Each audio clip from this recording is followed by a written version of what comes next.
Narito na naman tayo para sa isang napaka-sweet at nakakakilig na love story nila Kalingap Edu at Ate Viancy. Sulat mo ay aking makilala at kung ano ako'y tanggap. Para sa pagpapatuloy ng ating love story ay may pinuntahan na naman ngayon ang EDC Love Team nang hindi pa nila napupuntahan dati.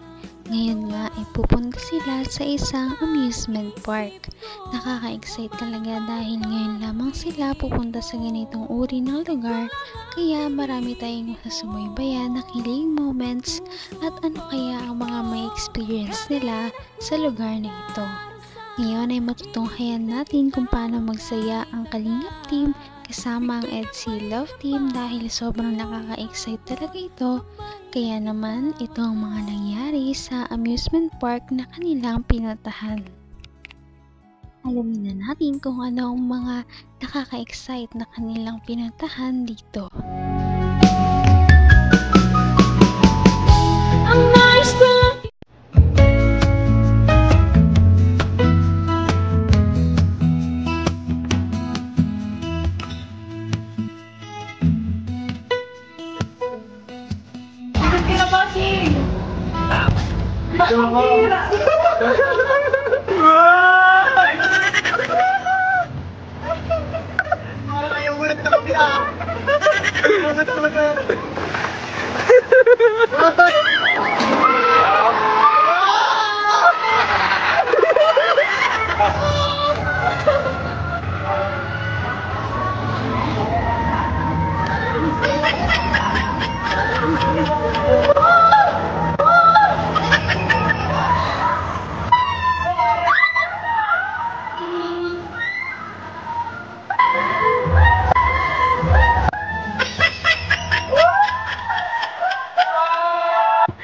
Huwag ka gagalaw, huwag ka gagalaw! Gagalaw! Uy, huwag ka gagalaw!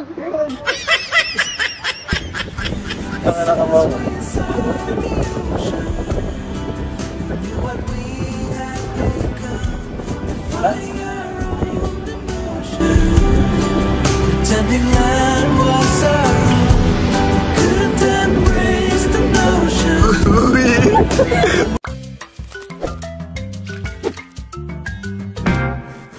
kung ano ako'y tanggap mo na, hindi ka rin nag-alala.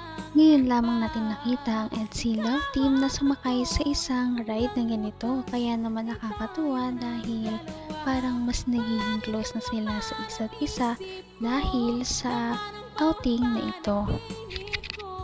Pasilip lamang yan, ngunit tignan natin kung paano sila nakapunta dito. Maalam na muna.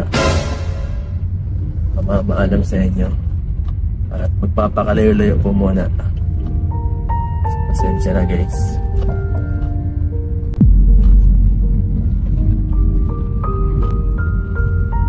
Joke lang po. Maano po ako mga kalingap.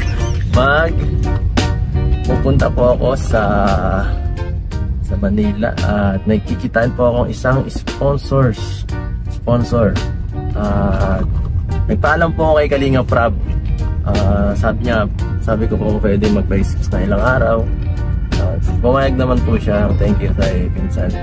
At ngayon po ay ito, date na. Paalis na kami ngayon. Susunduin ko na po ngayon sila, yung mga kasamahan ko. So papunta ngayon ako kay J. Brad. At susunod po ay sila, mga kasama ko, yung mga alalay ko. Susunod si Dr. Love. Tapos may isa po pong special na kasama natin. Sino kaya yan? Ay nakisama pa. Pambihira. Grabe, sigurado po magiging masaya to, no? Magiging masaya to ang pagsasamang to. Itong bakasyon, itong maliit na na paglabas, itong pagbakasyon natin kasi na-miss ko rin po kasi yung lugar ko dati, gusto kong bisitahin. So sabi ko sa mga kasama ko, punta muna kami. Naman ang bawat panaginip ko, ikaw lang ang Napakasweet talaga ni Kalingap Edu dahil kahit anong gala man yan, kahit saan sila pumunta, talagang kahit malayo ang bahay ni Ate Viancy ay sinusundo niya talaga ito at inihatid. kahit na mapagod siya ay wala talagang problema ito basta para kay Ate Viancy. Para ma-enjoy naman nila yung ano at makita nila yung dati kung ano pinagtrabaho ng ano. So, tara.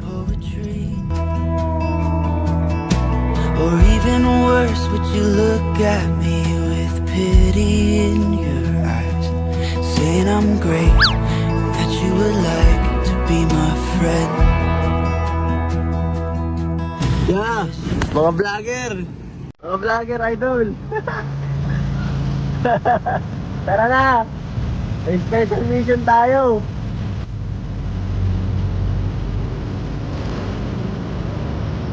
Sige na! So, dito po si J. Brand. Boss, magkakaping ako, boss. Sige na! So, ayan po guys, kinuha na natin yung isa nating kasamahan. Sige na, ay dyan mo na lang at maano tayo. Ibang sasakyan natin mamaya. Anong sakyan? Dr. Love. So, sinundo ko na po ang isa nating kasamahan. Ano nararamdaman mo, Jabe? Excited ka na ako rin. First time natin ito makalayas. Tapos sa ngayon na lang ito makakatanto. Ako din excited na ako. Makakabalik ako sa dati kong lugar. So ako rin, doon ako pinanganak. Ay, doon kang pinanganak. Ayos. Sabi ko, paglay mo. Hanggang wakas ay tayo ng dalawa. Palagi kang naman ang isip ko. Naman ang bawat Maraming panaginip kasama sa isang ko. trip. Ikaw lang ang Sa mga tinitibok ibang part ng ng puso ko ito.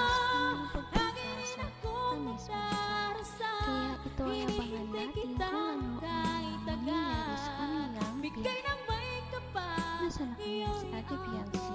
Kamay na kita. Excited ka na ako rin. First time natin ito makalayas. Tapos sa ngayon na lang ito makakatanto. Ako din excited na ako. Makakabalik ako sa dati kong lugar. So ako rin, doon ako pinanganak. Ay, doon kang pinanganak. Ayos. Sabi ko, paglay mo po, magasay ko. Lord, sana isama ako, Lord. So, kasama na si J-Pad para maging masaya. So, ito po, binablog ko kasi sabi ni Kalinga Prab, Yes. hindi makakapag-vlog ng EDSI. Kaya, ang plano sana is iwan si Viancy. Ang sabi ko naman, ay, kasama si Viancy. Paano yan? So, ang sabi ni Kalinga Prab, mag-vlog na lang tayo ng EDSI. Sa mag-mission na lang, ano naman natin. Parang kakaiba yun. Akong director ngayon eh. Tara, sundin natin siya. Tara, sa SM daw siya eh. Sundin na natin. Sundin ba? Uy, pamilya! Sige, dito sarap. Oy, kikilig-kilig yun oh. Ay. Kita niya agad si Viancy guys. Ay, grabe. Hey! Ay, pambira. Naka-jacket guys. Sino yung naka-jacket yan guys? Parang Lilingapin natin yung pasado yun sa Kalingap Angel. lipat na ako ba sa upuan? Excited na excited talaga si Kalingap Edward dahil makikita niya na naman ngayon ang kanyang wifey at hindi lang niya makikita dahil makakabanding niya pa ito sa pagpunta nila sa isang amusement park. Kaya nakakatawa dahil sobrang abangan talaga kung ano ang kanilang mga ginawa doon. Yan inyong malalaman sa ating susunod na video. Napaka-sweet talaga nila at napakabait ng tambalang ito kaya maraming sumusuporta. Kaya naman, sana ipatuloy natin silang suportahan at mahalin si Viancy, si Kalingap Edu at ang Kalingap team. Yun lamang at maraming salamat sa panonood. Abangan natin kung magkakatuluyan ba talaga si Kalingap Edu at Viancy. Hanggang sa muli. Bye! Ngayon'y abot